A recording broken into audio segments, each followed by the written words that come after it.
네, 오늘 시장에 잠깐 쉬어갔죠. 전략과 종목 정말 중요합니다. 블라인드 뷰 꼭 시청하시길 바라겠습니다. 블라인드 뷰 함께할 두 분 먼저 소개하도록 하겠습니다. 주식회사 플래처 김덕호 대표, JNC 투자자문 소재민 대표 함께하겠습니다. 어서 오세요. 자, 바로 종목으로 들어가 볼까요? 소재민 대표, 오늘은 소외된 종목일까요? 한번 살펴보도록 하겠습니다. 블라인드 공개해 주세요.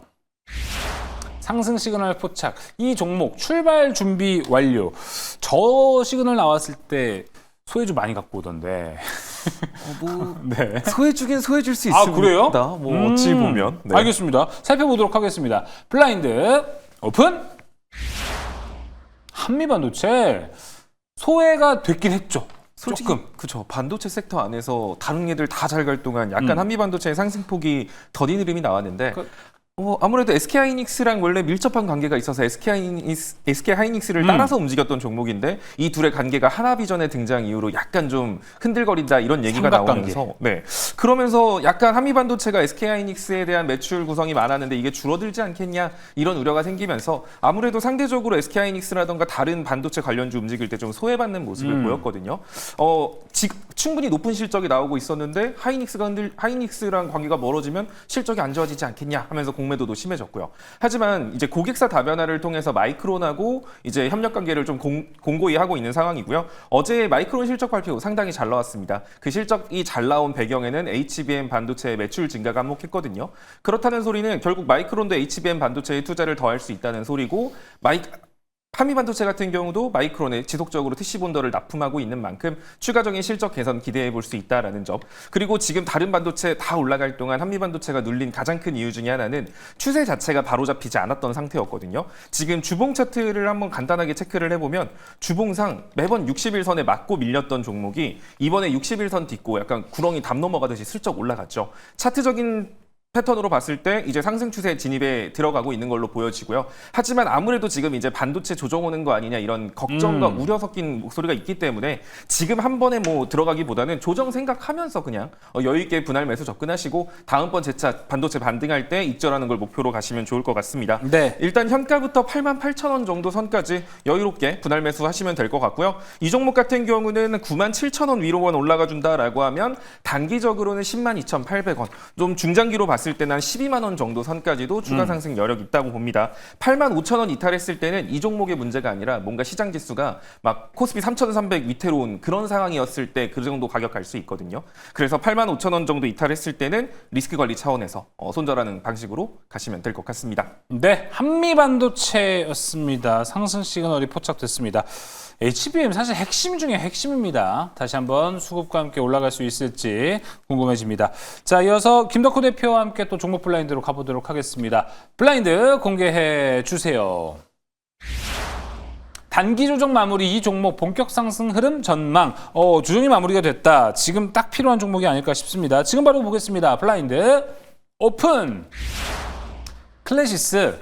맞아요. 오른 듯 하면서 다시 또 그 흐름을 연속적으로 가져가지는 못했는데 지금은 이제 괜찮아 보이세요? 뭐 충분히 클래시스는 좀 모아갈 전략이 유효하지 않나라고 보고 있습니다. 일단 뭐 많은 분들이 클래시스를 투자하셨던 분들이 이제 제일 많이 눈치를 보는 게 이 베인 캐피탈의 엑시트를 좀 주목을 하지 않나라고 보고 있어요. 이번 2분기 같은 경우도 사실 실적면으로 봤을 때는 매출도 40% 이상 성장을 했고 영업이익도 38% 성장했다는 점을 좀 봤을 때는 우리가 이제 계절적 수요가 늘 많았던 여름인데도 불구하고 그만큼 성장세가 굉장히 뚜렷한 기업이다라는 것은 아마 누구나 다 공감을 하실 것 같아요. 근데 뭐 아까 제가 잠깐 언급드렸던 것처럼 이 엑시트 여부가 중요한 이유가 뭐냐면은 지금 베인 캐피탈이 과거에 이 클래시스를 인수하기 전에 휴젤이라는 기업을 인수를 해서 경영을 했고 잘 엑시트를 했습니다.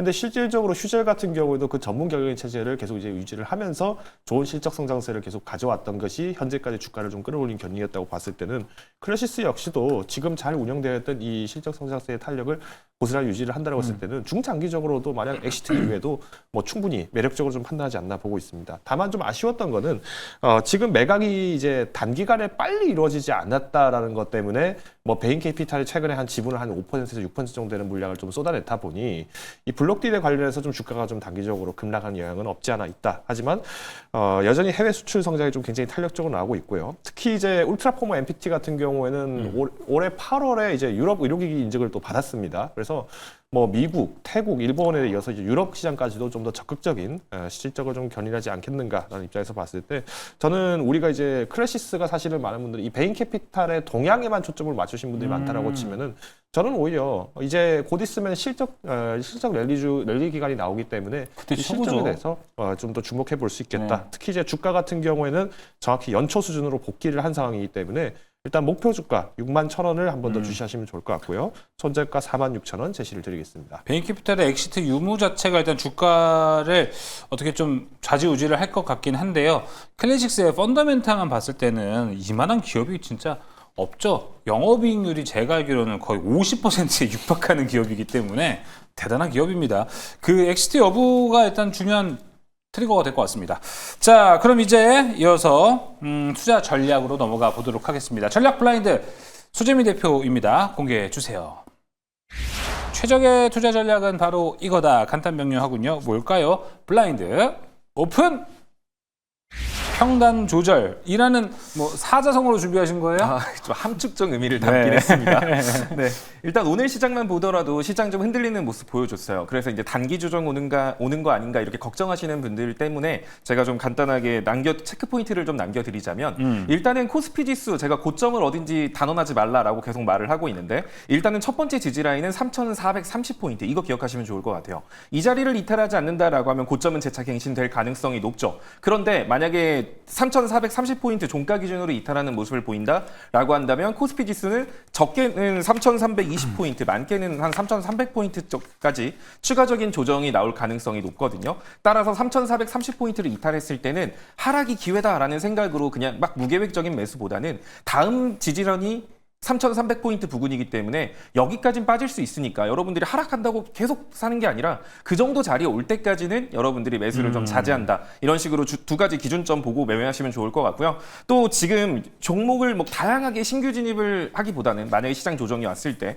특정 종목 한 종목의 평단 조절에 힘을 쓰시는 게 되게 중요합니다. 그러니까 만약에 아까 말한 것처럼 코스피 지수가 3,300포인트까지 밀렸을 때 여러분들이 가지고 있는 종목의 평단은 어느 수준으로 맞춰야 되냐면 코스피가 3,380포인트에서 내가 가지고 있는 종목이 예를 들어 3만 원이었어. 그러면 그 종목의 그 가격대를 평단으로 맞추기 위해서 좀 노력을 하셔야 되는 그렇게 좀 투자 전략을 아래로 열어두시면서 대응하시면 좋을 것 같습니다. 평단 조절을 우리가 좀 집중해 봐야 된다라고 전략 이야기해 주셨고요. 이어서 김덕호 대표의 전략으로 넘어가 보겠습니다. 블라인드 공개해 주세요. 최적의 투자 전략 바로 이거다. 진짜 사자성어 나올 차례죠. 공개해 보겠습니다. 블라인드 오픈. 면종 복배. 이게 굴종하는 거.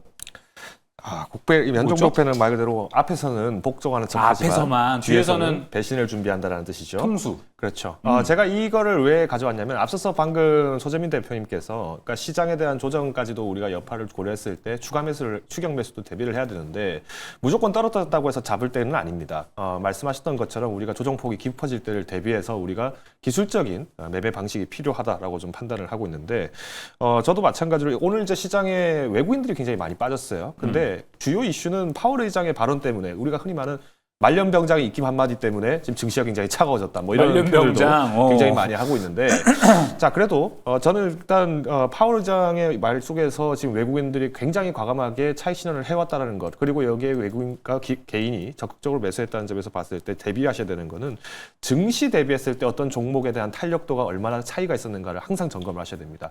그래서 어떤 종목이 증시가 5% 오를 때 이 종목은 평균적으로 한 7에서 8% 올라갔다. 그러면은 탄력도가 좀 더 높은 종목이기 때문에 만약에 주가가 조정 나온다면 어느 정도까지 조정이 나올 것인가 이것에 대해서 우리가 이제 단기적인 목표과 그리고 이제 기술적인 손절가까지도 우리가 고려를 하셔야 된다 말씀을 드리겠고요. 결론적으로는 시장이 빠진다. 시장이 빠지기 때문에 무조건 냅다 팔아라가 아닙니다. 그만큼 우리가 또 좋은 옥석 같은 종목들을 찾을 때는 우리가 선단에서 사기보다는 조금 더 눈여겨보신 이후에 접근하자라는 의미에서 일단 기관 수급 축소를 대비한 손절가 반드시 명세하게 잡으실 필요가 있다 말씀을 드리겠습니다. 네, 역시 그래도 해답은 수급을 통해서 우리가 좀 봐야 되지 않을까 싶습니다. 자, 이렇게 오늘 블라인드 뷰는 여기서 마무리해 보도록 하겠습니다. 오늘 본장 그리고 애프터마켓에서 또 특징적인 모습을 보였던 종목들을 확인해 보러 가야겠죠. 박소영 아나운서와 함께 하시죠.